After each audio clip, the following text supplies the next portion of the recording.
इस इजलास के अंदर मौजूद तमामी बुजुर्ग हजरात, तमामी नौजवान साथी, तमामी मेरे मीडिया के तमामी दोस्त और शहर भर से बड़ी तादाद के अंदर नौजवान आए, तमामी हमारे नौजवान साथी, दोस्तों और साथियों, सबसे पहले मैं आप लोगों का शुक्रिया अदा करता हूं कि बहुत कम वक्त आपको दिया गया था इस इजलास को कामयाब करने के लिए, और आप लोगों ने इस इजलास को कामयाब किया। मैं आप तमाम लोगों का बहुत बहुत शुक्रिया अदा करता हूं।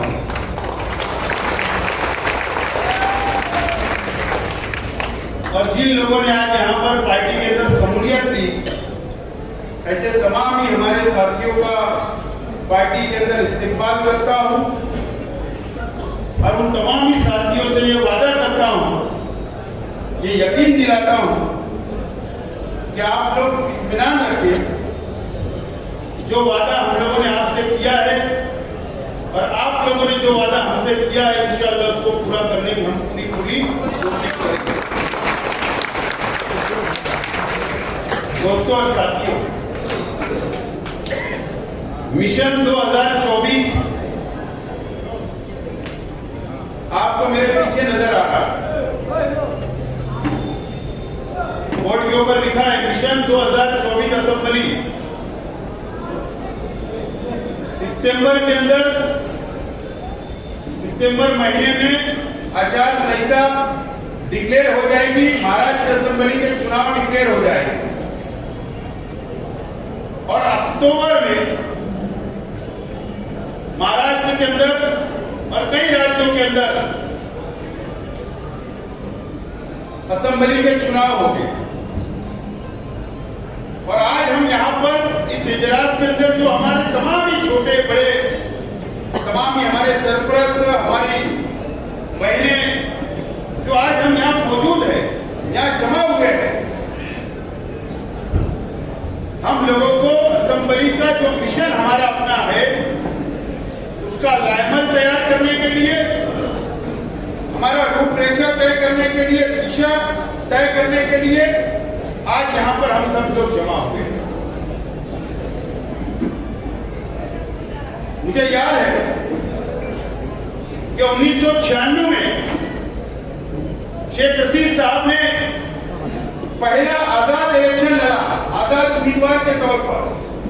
अभी असगर अंसारी साहब ने बताया, उस वक्त तकरीबन 35,000 वोट शेख रशीद साहब ने आजाद उम्मीदवार की हैसियत से लिया, लेकिन उस वक्त भी शेख रशीद साहब ने, आज मैं समझता हूँ काफी बुजुर्ग यहाँ पर बैठे, जो उनके वो साथी आज मंच के ऊपर वो साथी बैठे हैं जो 96 का भी इलेक्शन लड़े। हम तो बहुत छोटे थे उस वक्त, लेकिन उस वक्त भी शेख रशीद साहब ने इलेक्शन हारने के बाद भी, और उस वक्त निहाल अहमद साहब के सामने शेख रशीद साहब ने इलेक्शन लड़ा। निहाल अहमद साहब की पोती बोलती थी महाराष्ट्र में, हारने के बाद भी शेख रशीद साहब ने हिम्मत नहीं हारी और नए हौसले के साथ शेख रशीद साहब ने मुसलसल 5 साल मेहनत की, शहर की आवाम के बीच में रहे, आवाम के काम किए, मजदूरों के काम किए, गरीबों के काम किए, और 1999 का जब इलेक्शन 5 साल के बाद आया तो ये शहर ने शेख रशीद साहब को 29,000 वोटों से कामयाब किया।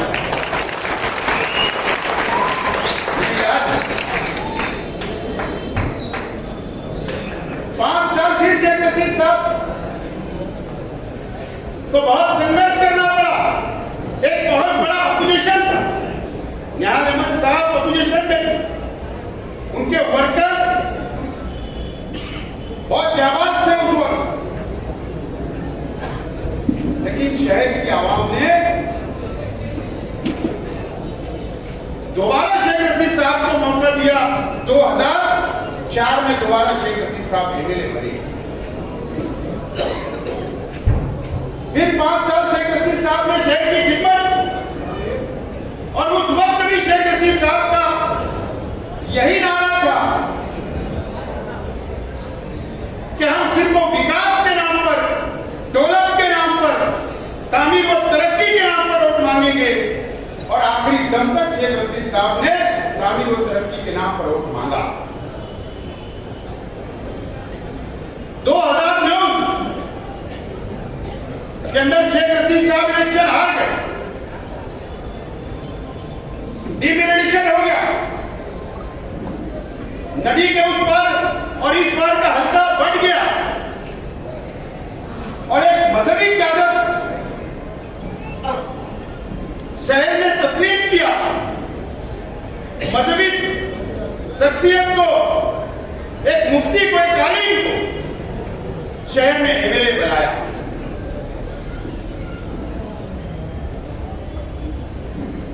शहर का हर फैसला सर आपको पर। मैं अब वो 5 साल पूछना चाहता हूं शहर के आवाम से।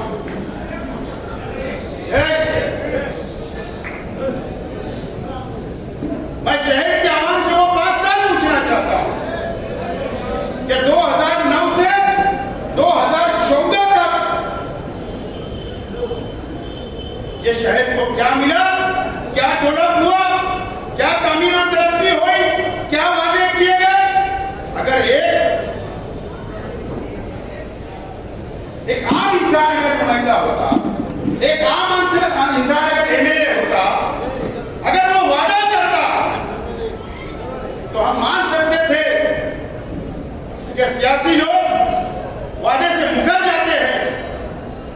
लेकिन एक मुफ्ती, एक आलिम ने जो वादा किया था, 5 साल वहां पर भी वो नाकाम रहे। मुझको मौका मिला 2014, 2019 तक मैं एमएलए रहा, शहर ने मेरा साथ दिया, और मैंने क्या किया यह आप जानते हैं, शहर जानता है। मुझे उसका कोई सबूत देने की जरूरत नहीं। मिसाल उर्दू घर आपके सामने, फ्लाईओवर ब्रिज आपके सामने, हिल स्टेशन बना आपके सामने, और तालीम के नाम पर जो मैंने किया वो भी शहर के सामने। मैं बहुत ज्यादा उसको नहीं जाना चाहता। 2019 आया, 2019 आया, मैं इलेक्शन हार गया। मैं आज तक परेशान हूं कि मैं इलेक्शन क्यों हारा।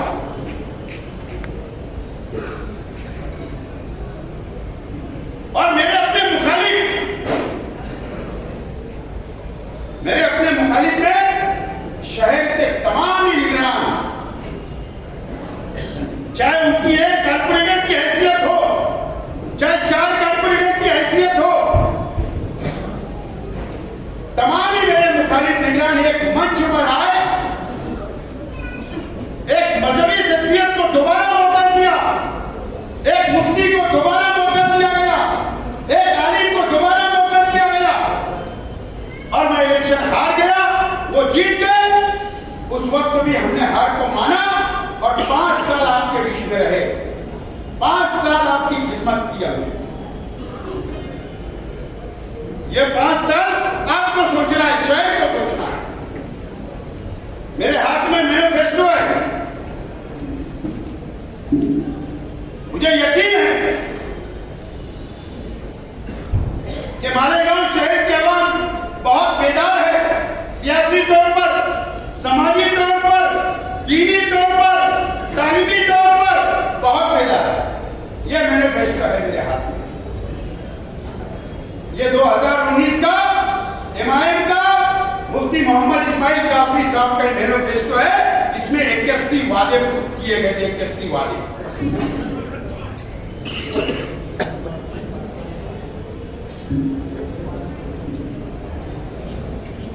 आज के एमएलए जामा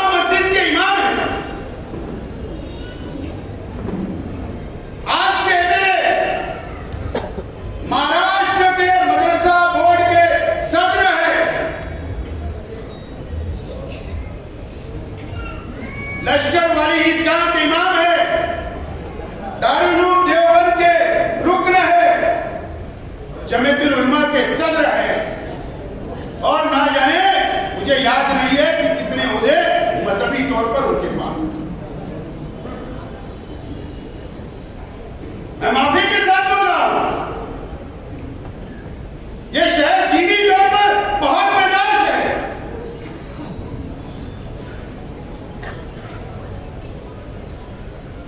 बहुत बेदार शहर है। आज मेरा सवाल है, जामा मस्जिद के ट्रस्टियान से मेरा सवाल है, आज मेरा सवाल है, ईदगाह के ट्रस्टियान से मेरा सवाल है, जमीयतुल उलमा के जो पीछे मैंने बोला था कोई जवाब नहीं आया, ठीक है। महाराष्ट्र के तमामी मदरसे के ये जिम्मेदार है, सदर है, उन तमामी लोगों से, शहर के उलमाओं से, शहर के आलिमों से, शहर के मस्जिद के इमामों से, शहर के मस्जिद के ट्रस्टियान से, तमामी मिली तंजीमों से मेरा सवाल है कि अगर आप उनसे चौराहे के ऊपर पूछिए, अगर इन्होंने इस मैनिफेस्टो पूरा किया होगा तो शेख आसिफ इलेक्शन नहीं लड़ेगा।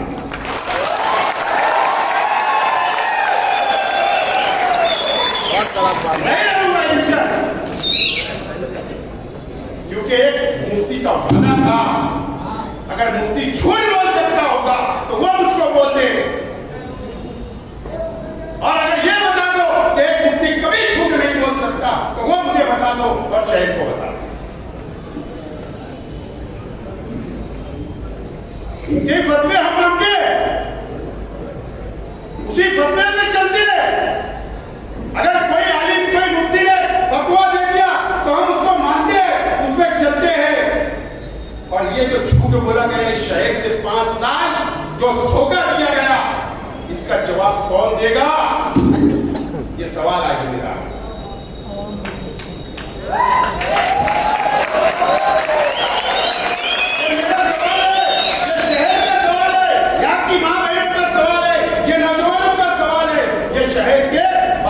लोगों का सवाल है, इसका जवाब मांगो। और मैं, अगर आपको इससे बड़ा और कोई चीज चाहिए, एक आलिम, एक मुफ्ती, अगर आपको लगता है कि उस मिंबर से वो बयान कर सकते हैं, उस वहां पर नमाज पढ़ा सकते हैं और कुछ सबूत चाहिए, तो शेख आसिफ देने तैयार है। मैं तमाम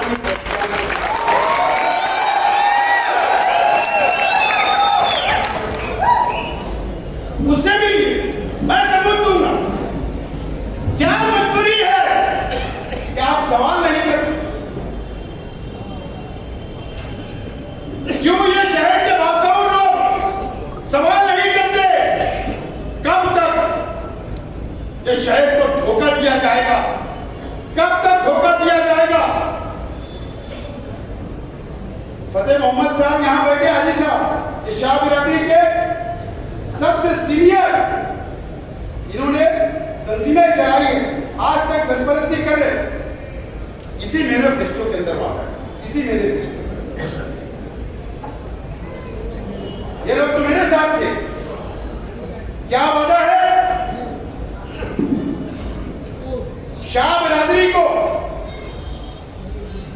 विजय एंटी का दर्जा दिलाया जाएगा।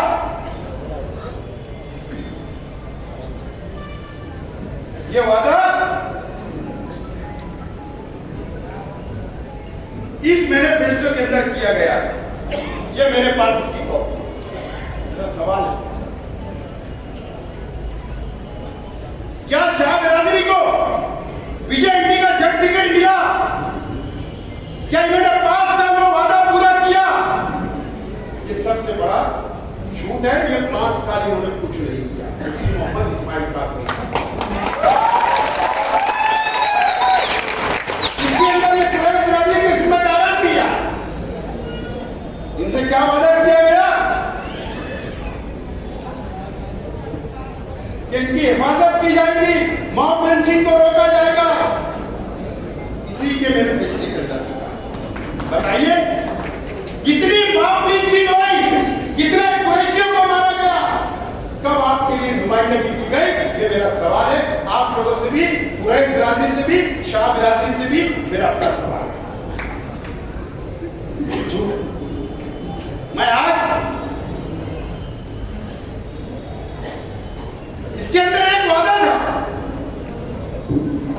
इसके अंदर निहाल अहमद मौलवी मोहम्मद उस्मान साहब का भी फोटो है, इसमें मुस्तकीम डिग्नेटी साहब का भी फोटो है, इसमें बुलंद इकबाल साहब का भी फोटो है।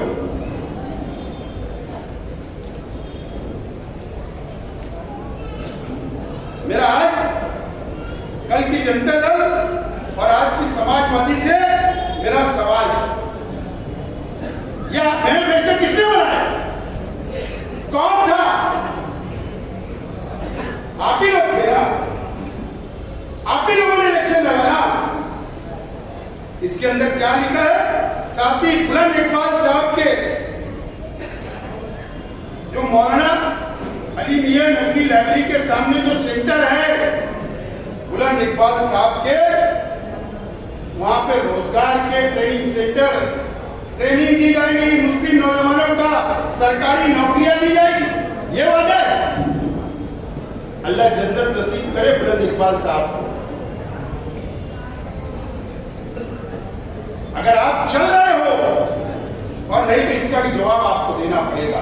ये भी धोखा दिया गया है मरहूम के नाम पर। ये शायद है बहुत सारे 81 वादियां बुनकर भाई, मैंने पहले भी कहा, अगर ये कोई भूल रहे होंगे बुनकर भाई तो ये मैनिफेस्टो आप उठाकर देखो कि आपसे क्या क्या वादे किए गए, आपसे क्या वादा वफा किया गया, ये भी आप देखो। मजदूरों से भी वादे किए गए, माथानी वोट जैसा आपका वोट बनाएंगे, कहां है? झोपड़पट्टी के अंदर 2 लाख विकास तामीर करेंगे, कहां है? मां बहनों को रोजगार देंगे, कहां है? ये तमाम ही पढ़ो, मैं बहुत लंबी तकरीर नहीं करूंगा, रात निकल जाएगी, इतना बड़ा मैनिफेस्टो। और एक मुफ्ती, एक आलिम ने वादा किया था इस शहर से।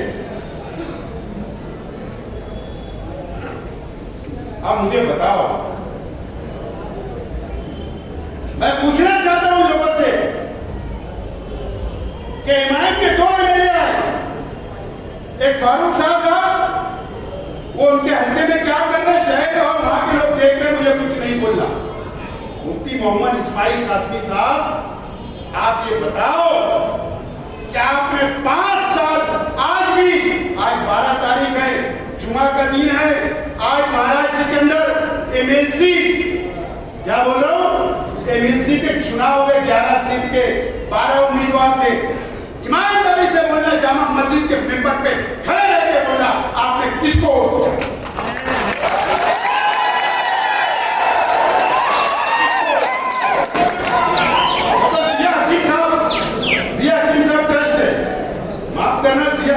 जाफर नगर में, अख्तराबाद में पीछे रहते, उनसे गुजारिश करता हूं मेंबर से पूछना कि तुमने वोट किसको दिया। मुझे मालूम है बांद्रा की ताज होटल में कौन रुका था।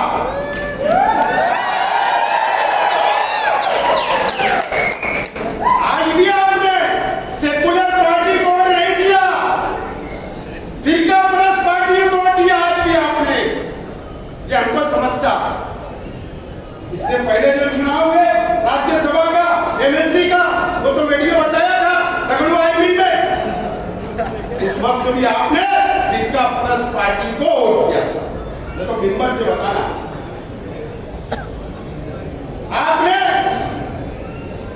जब बहुमत सिद्ध करने की बात आई, महाराष्ट्र असेंबली के अंदर स्पीकर का चुनाव था, मुझे बताओ यार, मेरा दिमाग काम नहीं करता, एक शख्स इमाम से छूट क्या था।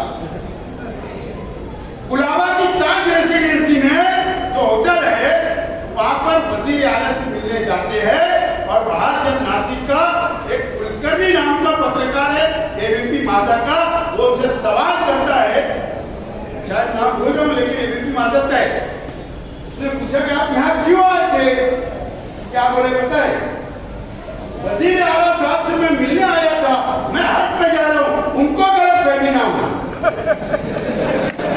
जैसा मेसी वालों के था क्या? मुझे बता ना, अरे तेरी पार्टी भैया अलग, उसकी पार्टी अलग, वो वजीर आला, तुम मुखालिफ में, उनसे मिलने क्यों, गलत फहमी क्यों? उस वक्त भी हज के नाम पर तुम तटस्थ रहे और सरकार की मदद की, बनाने के अंदर फिरका परस्त सरकार। इसका जवाब कौन मांगेगा? ठीक है, हमें तो जाहिर बोलते हो, तुम्हारी नजर में तो 70% लोग जाहिर है। ठीक है, तुम मजहबी हो, तुम शरीयत में चलते हो, तुम सवाल कर लो। ईमान मेरा नाम बोला, कब तक मजहबी शख्स के अंदर, मजहबी शख्स के आज में धोखा खाएगा? क्या वजह? एक आदमी मुकम्मल नाकाम है, उसके बाद भी मैं अभी आज हमारे इजलास में बोल रहा हूं, ये बातें मैं तुमको इसलिए बोल रहा हूं, जाकर गली और मोहल्लों के अंदर, चौक चौराहों के ऊपर पूछिए इनके वर्करों से। मैं तो जब स्टेट लगेगा तो आज सिर्फ जिया हकीम साहब का नाम लिया, बहुत बड़ी फहरिस्त में बनाया हूं।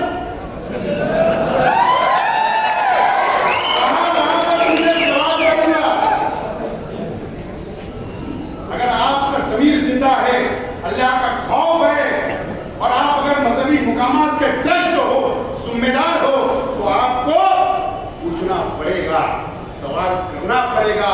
या तो अगर कोई शख्स गुनाह कर रहा है और आप भी उसका साथ दे रहे, तो मेरा अल्लाह उसका फैसला करेगा।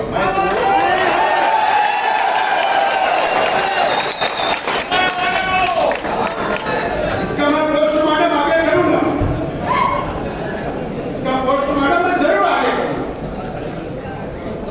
लेकिन आज मैं आपसे बोलना चाहता हूं, ये इजलास आज हमने किया की, अल्लाह की तारीफ की, कुरान की आयत पढ़ी गई, और हमारा मजहब हमें सिखाता है कोई काम की शुरुआत करो, किरत करो। ये आज आगाज है, हमने इलेक्शन की असेंबली की शुरुआत कर दी, इसलिए आज आपको जमा किया। मैं तमाम ही वर्करों से कहना चाहूंगा, यहां से जाने के बाद आपको डर जाना है, शहर में, मोहल्लों में, गलियों में, रिश्तेदारों में, दोस्तों में, माँ बहनों में, और आज से डट के खड़े रह के 2024 का इलेक्शन हमको जीतना है, उसकी तैयारी। 18 तारीख तक वोट बनाने का वक्त है। अपने घर में 18 साल के जो लोग हो गए, उनकी वोट बनाओ, 5-6 दिन बचा है, बेदार हो जाओ,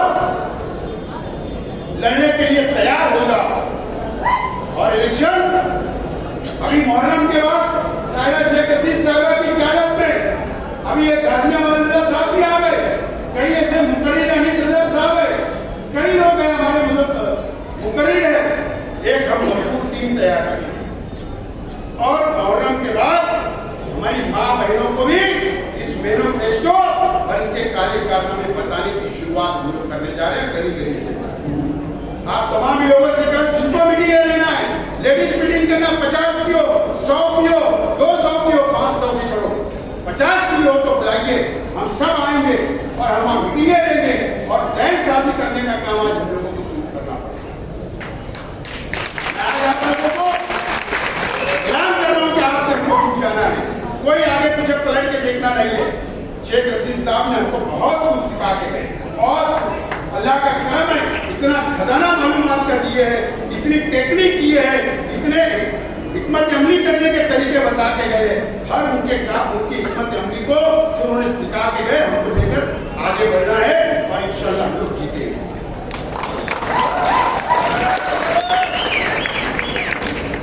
रहा सवाल कि हम किस पार्टी से लड़े, भाई अभी मैं कम से कम 15 मिनट बोलूंगा।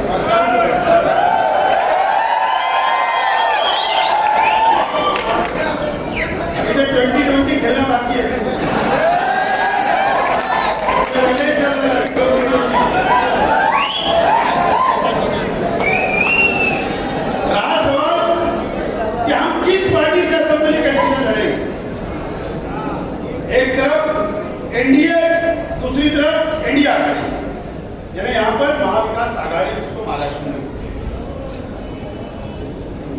हम शरद पवार साहब की राष्ट्रवादी कांग्रेस पार्टी का झंडा लेकर पार्लियामेंट का इलेक्शन लड़ा।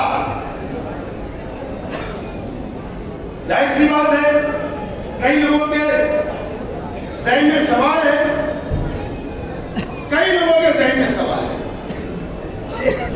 कि हम किस पार्टी से इलेक्शन लड़ेंगे। जाहिर सी बात है, यहां पर सटिंग सीट 2019 में मैं खुद कांग्रेस का उम्मीदवार था, कांग्रेस के टिकट पे लड़े,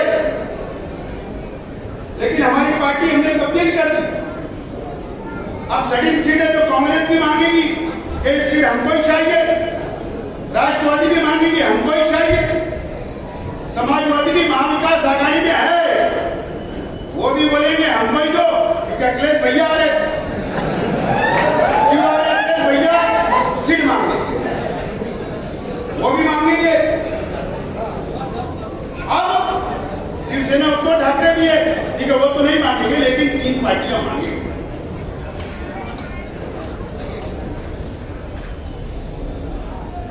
मैं आज आप लोगों को एक बात साफ कर देना चाहता हूं कि महाविकास आघाड़ी हो, हमको सीट छूटे या ना छूटे, हम हर हाल में असेंबली इलेक्शन लड़ेंगे।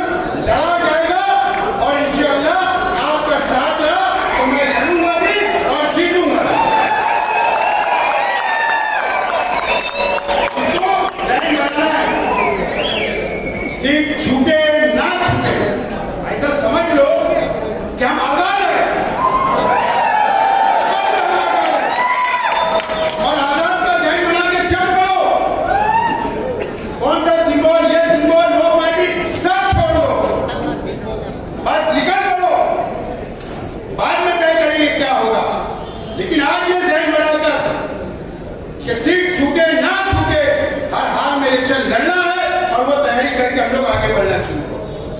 कोई फिक्र उकर मत करो, अगर कांग्रेस सीट नहीं छूटेगी तो क्या हम बैठ जाएंगे,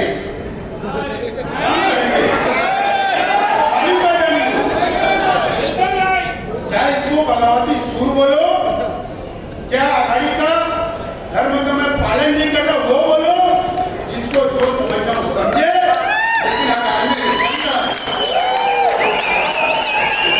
ये बात आज मैं आपसे वाज़ेह तौर पर, साफ तौर पर बोलना चाहता हूं और बिल्कुल फिक्र करने की कोई जरूरत नहीं है। आपने मेरे परिवार की और हमारे अपने कार्यकर्ताओं की हिम्मत आपने ये 45 दिन के अंदर भाप ली।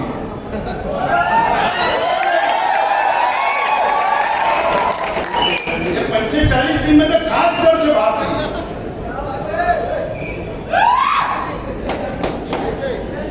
कितनी हिम्मत हो, कितनी हिम्मत हो।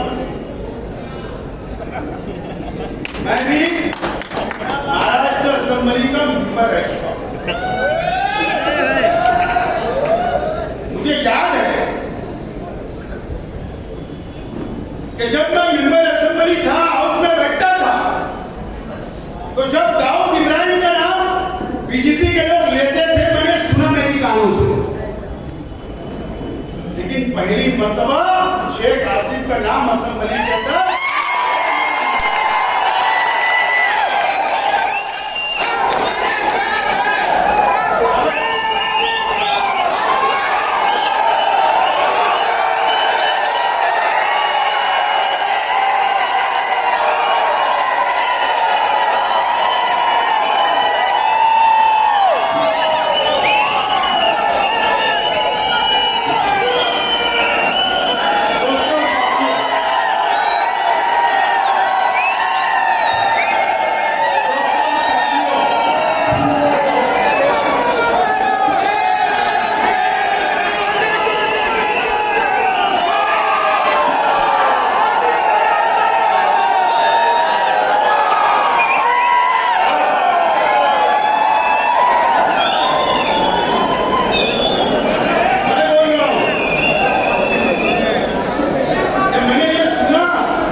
इजलास जिस दिन चालू होता है, शुरू होता है ना, उससे एक महीना पहले सवाल डाला जाता है, बीच में सवाल डालने का मौका नहीं मिलता है मेरे को। तुमने कल 0 आवर में बोला, 0 आवर में बोला ना, सामने मंत्री बैठे थे, गृह मंत्री, और ना तुम्हारी बात पर स्पीकर ने सवाल उठाया। क्या बोल रहा हूं मुझे मालूम है। बहुत गंभीर जब बात होती है तो स्पीकर आखिरी में आदेश देता है कि सरकार ने दखल लेना, सरकार ने नोट लेना। ऐसा कुछ नहीं बोला गया, आपने पढ़ा, वो सुना गया और वो बात खत्म।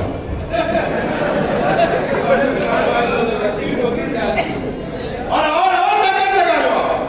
मैं आप लोगों से बोलना चाहता हूं, शहर के आवाम से बोलना चाहता हूं, मां बहनों से और तमाम यहाँ बैठे हुए तमाम ही जिम्मेदारों से बोलना चाहता हूं, ऐलान करता हूं कि अगर इन्होंने मुझे जेल भेज दिया और मैं जेल में रहा तो आप इलेक्शन लड़ना, मैं जेल से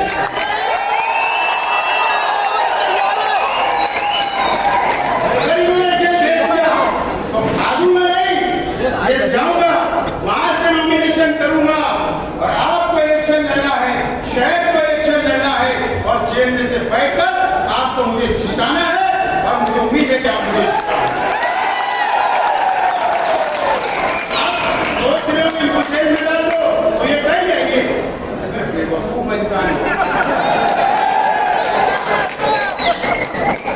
कभी ऐसा नहीं हो सकता, शेख रशीद की औलाद है। शेख रशीद साहब ने कुश्ती नहीं बना के गया, क्या कुश्ती नहीं बना के गया। शेख रशीद साहब ने बहुत हिम्मत वाला बहादुर हमको बनाकर शेख रशीद साहब दुनिया से आज बोल रहा हूँ, बिल्कुल डरना नहीं, जेल भी जाऊंगा तो तुमको लड़ना है, भाई सब बंदोबस्त हो जाएगा।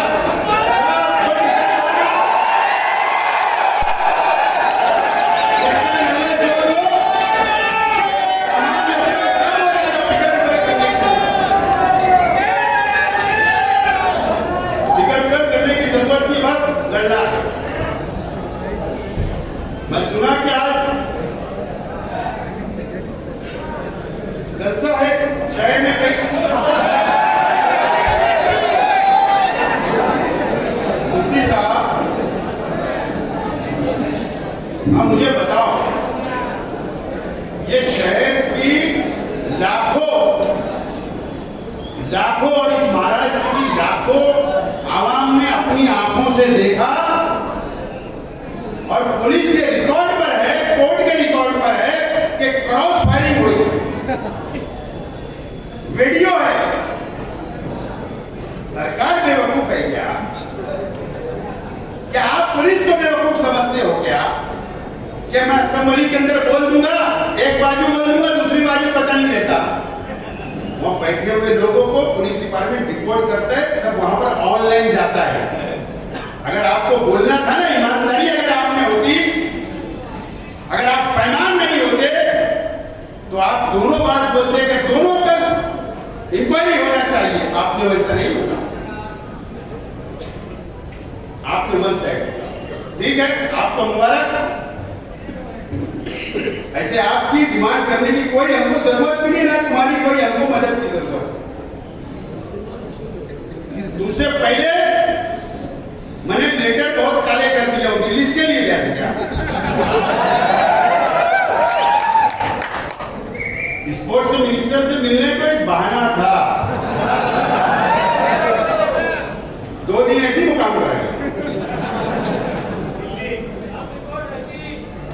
तुम अलग बात है कि आप दिल्ली के महाराष्ट्र सदन में नहीं रुकते, आपके लिए जंग रुक जाता। कौन रूम बुक करते मुझे भी पता है, कौन आपको दिल्ली से फोन आता था 1 लाख अर्जेंट डालो रात को 2 बजे, मुझे भी मालूम है। तो वही दिल्ली के अंदर मैं भी कहता, लेकिन मैं भी सदन में रुका।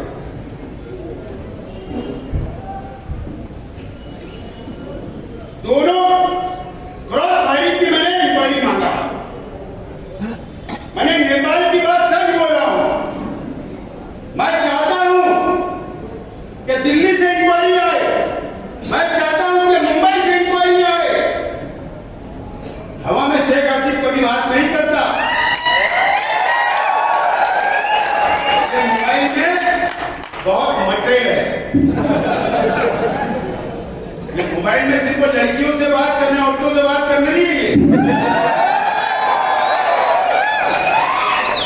बहुत मटेरियल है इसमें।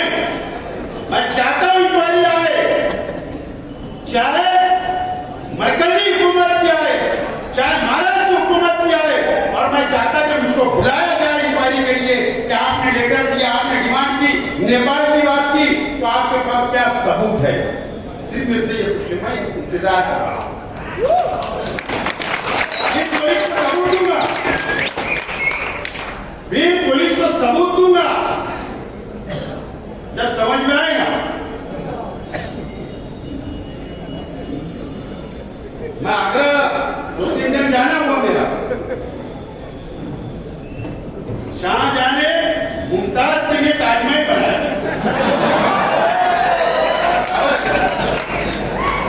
शाहजहां ने मुमताज के याद में खूबसूरत ताजमहल बनाया। पूरी दुनिया उसको देखने आती है, गोरे काले अंग्रेज सब आते हैं, मोहब्बत करने वाले भी वहां जाते हैं। लेकिन जो लोग 3-3 औरतें करते हैं, शाहबानो, जरा रिकॉर्डिंग अच्छी करो, शाहबानो तीसरी औरत करने के बाद भी शहर को पता नहीं है, कुछ लोग तीसरी भी कर ले रहे हैं,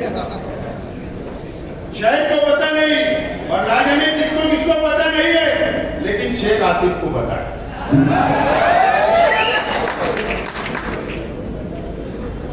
अरे मुमताज के लिए ताजमहल बनाना, तुम तीसरी औरत तो बता दो मैंने किया, उसका नाम शाहबानो है, ये तो बता दो।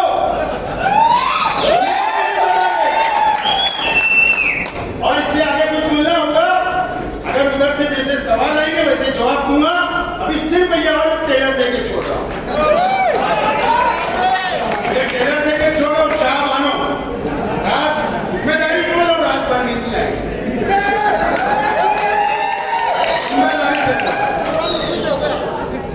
दोस्तों।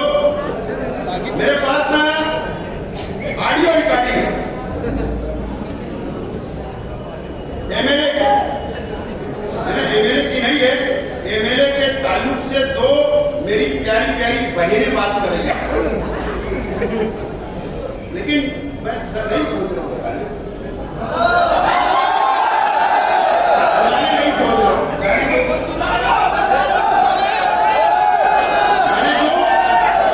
बनाने वाली जो बात बोला हूँ, मेडिकल वाली जो बात बोला हूँ, मेरे पास ऑडियो रिकॉर्डिंग मौजूद है, लेकिन मैं फिर रुक रहा हूँ और फिर मैं इन लोगों को बोल रहा हूँ कि इतने नीचे दर्जे की सियासत छोड़ दो, इससे नीचे दर्जे की सियासत छोड़ दो। शहर में शहर की बदनामी मत करो। अगर तुम मेरे परिवार पे, मेरे कार्यकर्ताओं पे अगर झूठे इल्जाम लगाना बंद नहीं करे, अगर जाति दुश्मनी निकालना बंद नहीं करे, चाहे असेंबली में बोल के, चाहे बाहर लेकर देकर, तो याद रखना मुझे मजबूर होना पड़ेगा। ऑडियो भी निकालूंगा और मालेगांव से लेकर नेपाल तक का भी मटेरियल जब मैं बाहर निकाला, और कुछ यहाँ के सियासी लोगों का मटेरियल अगर मैंने जिस दिन बाहर निकाला, याद रखना ये शहर के अंदर तुम मुंह बताने लायक नहीं होगी।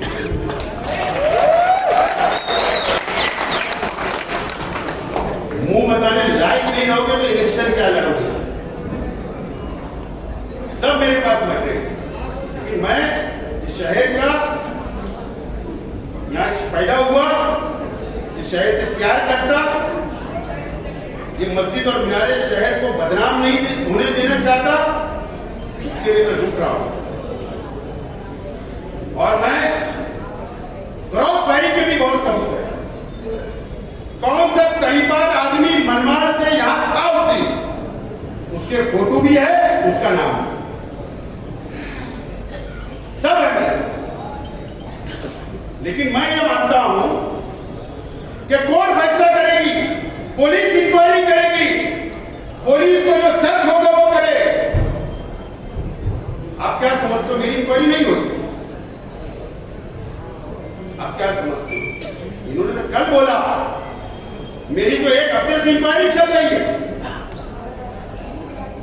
रोजाना मैं 3 दिन गया हूं पुलिस स्टेशन, मेरा जवाब हुआ है, जवाब मैंने नोट करवाया हूं। खालिद हाजी ने भी अपना जवाब नोट करवाया, अकील चाचा ने भी उनका जवाब नोट करवाया। क्या हमारी इंक्वायरी नहीं चल रही?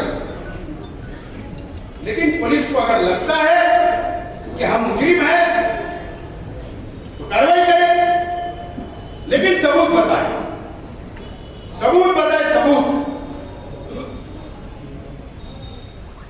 अगर ये हजरत सोच रहे हो मैंने असेंबली में बोला तो पुलिस पकड़ लेंगी, ऐसा होगा नहीं। जब से दाऊद इब्राहिम भागा है तो पार्लियामेंट की संसद में बोला गया अभी तक तुम इसको पकड़ा गया। तो ऐसा बोलने से होता नहीं, सबूत लगते। तो मैं आज यही रुक रहा हूं, लेकिन आप लोगों से अपील करता हूं दोस्तों, मटेरियल मेरे पास बहुत है। और आपको मैं एक बात बोलता हूं यार, इतना आदमी ईमानदार होना मुझे बताओ। मैं नाम लेकर बोलता हूं हुसैन से कमकोड़ के हमारे तमाम भाइयों को 12 नवंबर हुआ शहर में देखा मैं, ठीक है मैं उनकी जातियात पे ऐसा नहीं बोलूं, मैं याद दिला रहा हूं। इनके ऊपर केस दाखिल हुआ, इनके घर के 2-3 लोगों के ऊपर केस दाखिल हुआ, ये फरार थे। मैं जिम्मेदारी से बोल रहा हूं और मैं तो उनसे जाकर पूछना कि सरकार तक छगन भुजबल साहब मंत्री थे, मैं वहां गया लेकर, मंत्रालय लेकर गया, पुलिस स्टेशन लेकर गया, कोर्ट में लेकर गया, वकील के पास से गया और उनकी जमानत करवाई, मदद की, मदद सब मदद करने के बाद ठीक है आपको जा रहे हैं, आपको हक है, मैं इसके लिए नहीं बोल रहा हूं, लेकिन तुमने भी एक मर्यादा में रहना चाहिए। तो दिन तो सब क्या थे, दिन तो सबके पलटते हैं, धूप और छाव होती है, लेकिन ये तरीका इस शहर के अंदर बराबर नहीं है। अगर अपने आप को बहुत मजहबी तंजीमों के सूबेदार बोलते हो तो कम से कम अपनी खुद की इस्लाह करो।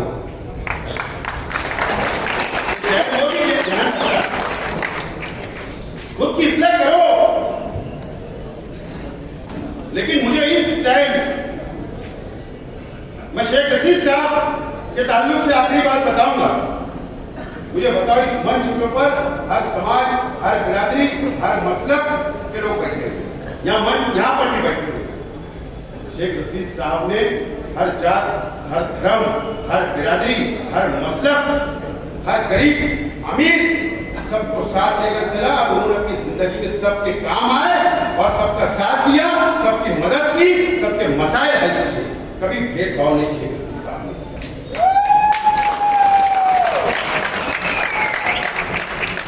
अगर किसी का भी शेख रशीद साहब ने काम किया होगा एक बाल बराबर भी, तो आज आप लोगों से मैं अपील करता हूं क्या आप हमारे साथ खड़े हो जाओ। शेख रशीद साहब की तरह मैं भी काम करूंगा, मेरा परिवार भी आपके साथ खड़ा रहेगा, मैं भी आपको लेकर चलूंगा, मैं भी कोई भेदभाव नहीं करता और ना इंशाल्लाह करूंगा, सबको साथ लेकर चलूंगा। मैं मजहबी तंजीमों से, शहर के तमाम ही लोगों से बोलना चाहूंगा कि इसका सबूत, इसका जवाब देना चाहिए। एक आलिम ने झूठ बोला है, शहर को धोखा दिया है, करप्शन किया है, बेईमानी की है, उलमाओं के साथ क्या, हाफिजों के साथ क्या, मजदूरों के साथ क्या, शहर के गरीबों के साथ क्या, अमीरों के साथ क्या, बहुत बड़ा धोखा ये। या तो इसके ऊपर फतवा दे दो, अगर एक फतवा आ जाएगा कि नहीं वो झूठ बोल सकते तो मैं उम्मीदवारी से मांगा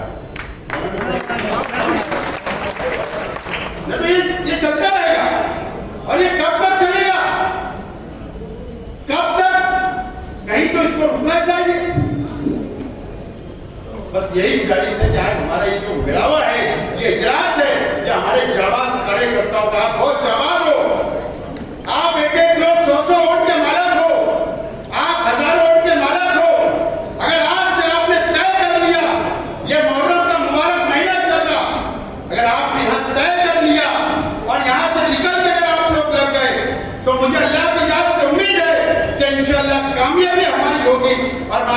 करता हूँ कि आज से लग जाओ और वक्त वक्त पे पार्टी का प्रोग्राम होगा और मुहर्रम के बाद इंशाल्लाह आपको प्रोग्राम के तहत आपसे मुलाकात का सिलसिला, मीटिंग का